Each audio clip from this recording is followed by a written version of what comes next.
Hello, আসসালামু আলাইকুম সবাইকে। হঠাৎ করেই আমি ইনসিয়ার ফ্রেন্ডদের সাথে একটা প্ল্যান করে ফেললাম, একটা ডে আউট ট্যুরে যাব সকাল থেকে সন্ধ্যা পর্যন্ত। তো আমরা আমাদের কাছাকাছি একটা এলাকায় পছন্দ করলাম, ছুটি রিসোর্ট পূর্বাচলে, যেটা যেতে তেমন একটা সময় লাগে না, কিন্তু ওই দিন প্রচণ্ড বৃষ্টি হচ্ছিল দেখে আমাদের অনেক সময় লেগেছে রিসোর্টটিতে যেতে। আমরা সকাল সকাল 9টার দিকেই সবাই রওনা করে ফেললাম। 10:15টার দিকে আমরা ছুটি রিসোর্টে পৌঁছে গেলাম। এখন এখানে সবাই আমরা চেক ইন করছি। চেক ইন করার পরে এদিকে ওদিকে বাচ্চারা দৌড়াদৌড়ি করছে। রেইনি ডে হওয়ার কারণে বাচ্চারা বাইরে তেমন একটা খেলাধুলা করতে পারছে না, তারা ভিতরের থেকেই বাইরের দৃশ্যটা উপভোগ করছে। এরপর আমরা আস্তে আস্তে আমরা যে রুমটা নিয়েছি সেই রুমের দিকে যেয়ে একটু ফ্রেশ হলাম সবাই। ফ্রেশ হয়ে আমাদের ফার্স্ট প্ল্যানই হচ্ছে আমাদেরকে ব্রেকফাস্ট করে নিতে হবে খুব তাড়াতাড়ি, কারণ তাদের ব্রেকফাস্টের টাইম অলরেডি ওভার হয়ে গিয়েছে। আমরা একটু দেরিতে পৌঁছেছিলাম রিসোর্টের আমাদের যে রুমটা সেটা থেকে ব্রেকফাস্ট এরিয়াটা অনেক দূরে ছিল।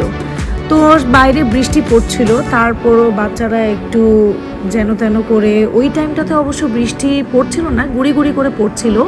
তো তারা খুব এনজয় করে ভিউটা এনজয় করতে করতে ব্রেকফাস্ট এরিয়ার রেস্টুরেন্টটাতে আমরা চলে গেলাম। সেখানে আমাদের ব্রেকফাস্ট সার্ভ করা হলো। বাচ্চারা এত টায়ার্ড ছিল যে খাবার সার্ভ করার সাথে সাথেই সবাই একদম ক্ষুধার্ত হয়ে সব খাবারগুলো হামহুম করে খেয়ে ফেললাম। এর মধ্যে তারা বাইরে খেলার জন্য অস্থির হয়ে গেল, কিন্তু বৃষ্টি পড়ছে, বাইরে তারা সেভাবে যেতে পারছে না। যখনই একটু বৃষ্টি কমলো আমরা তখনই বাইরে যেয়ে চটপট করে কিছু ফটো সেশন করে নিলাম, যাতে আমরা তাড়াতাড়ি করে সুইমিং পুলে যেতে পারি। এরপর বাচ্চারা রেডি হয়ে গেল তাদের ফেভারিট অ্যাক্টিভিটিস, সেটা হচ্ছে সুইমিং পুল, সেটার জন্য। তো এখানে বাচ্চারা অনেক এনজয় করতেছে। ছোট যে সুইমিং পুলটা ছিল সেটার পানিটা একটু গরম ছিল, যেটা আমাদের জন্য খুবই ভালো হয়েছে। বাচ্চারা বৃষ্টি প্লাস সুইমিং পুল দুইটাই খুব ভালো মতো এনজয় করছে। বৃষ্টির মাত্রাটা আস্তে আস্তে খুব বেড়েই চলছে, তাই আমরা চিন্তা করলাম ছোট বাচ্চা, তাদেরকে এতক্ষণ বৃষ্টিতে রাখা ঠিক হবে না। আমরা আস্তে আস্তে এক একজন করে প্ল্যান করলাম যে সুইমিং পুল এরিয়াটা লিভ করি। বেশি ছিলাম না, 10 থেকে 15 মিনিট এনজয় করলাম। তারপর একটু গান ছেড়ে নাচানাচি। এই তো দেখতেই পাচ্ছেন কি সুন্দর বৃষ্টি, কি সুন্দর দৃশ্য। তারপর আমাদের সুইমিং পুল শেষ হওয়ার পরে আমরা রুমে যেয়ে ফ্রেশ হয়ে লাঞ্চের জন্য রেডি হয়ে গেলাম। অপেক্ষা করছিলাম একসাথে সবাই যেন লাঞ্চে যেতে পারে। তো যারা আগে ফ্রেশ হয়ে গিয়েছি তারা একটু রিসেপশন এরিয়াটাতে বসে রেস্ট করছিলাম। বাইরে যাওয়ার একদমই কোনো সুযোগ নেই, কারণ বাহিরে বৃষ্টি প্রচুর হচ্ছিল। তাই বাচ্চারা এখানে হাইড অ্যান্ড সিক খেলছে, আমরা বড়রা বসে বসে একটু বোর হচ্ছিলাম।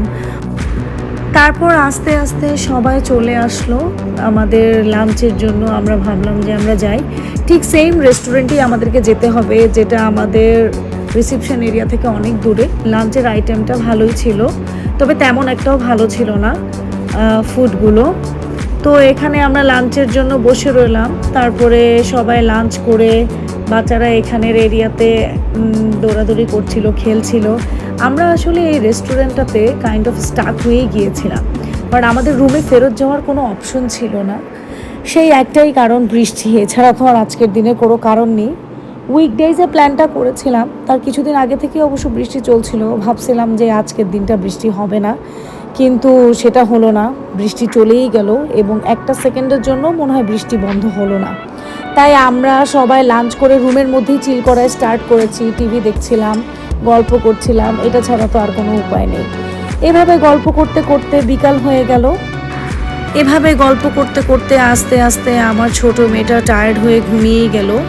সব বাচ্চারা প্রচণ্ড পরিমাণে টায়ার্ড ছিল, তারা টিভি দেখছিল, তাদের কোনো রকম এনার্জি নাই দৌড়াদৌড়ি করার। পরে একটু গান ছেড়ে দিলাম, তারা নাচানাচি করলো যেন তারা তাদের এনার্জিটা আবার ফেরত পায়। এর ভিতরেই আমাদের বিকালের স্ন্যাক্সটা ওরা দিয়ে দিল, কারণ আমাদেরও যাওয়ার সময় হয়ে গিয়েছে। সবাই আমরা রেডি হয়ে নিচ্ছিলাম যাওয়ার জন্য। তো এখানে আমরা চেক আউটের জন্য সবাই রিসেপশন এরিয়াতে যাচ্ছিলাম। ভাবলাম যে শেষ মুহূর্তে রিসোর্টটাকে আরেকবার ঘুরে দেখা যায় কিনা, কিন্তু আসলেই সেরকম কোনো সুযোগ হয়নি। তো এই যে আমরা আবার সেই রিসেপশন এরিয়াতে চলে আসলাম। এখানে আমাদের এখনও বের হওয়ার জন্য কিছুটা সময় বাকি আছে। তো তো ভাবলাম যে বাচ্চাদেরকে নিয়ে পিলু পাসিং গেমটা খেলি, যাতে বাচ্চাদেরও একটু সময় কাটে, আমরাও একটু গল্প টল্প করতে পারি। এই যে শেষ হয়ে গেল আমাদের যাত্রা।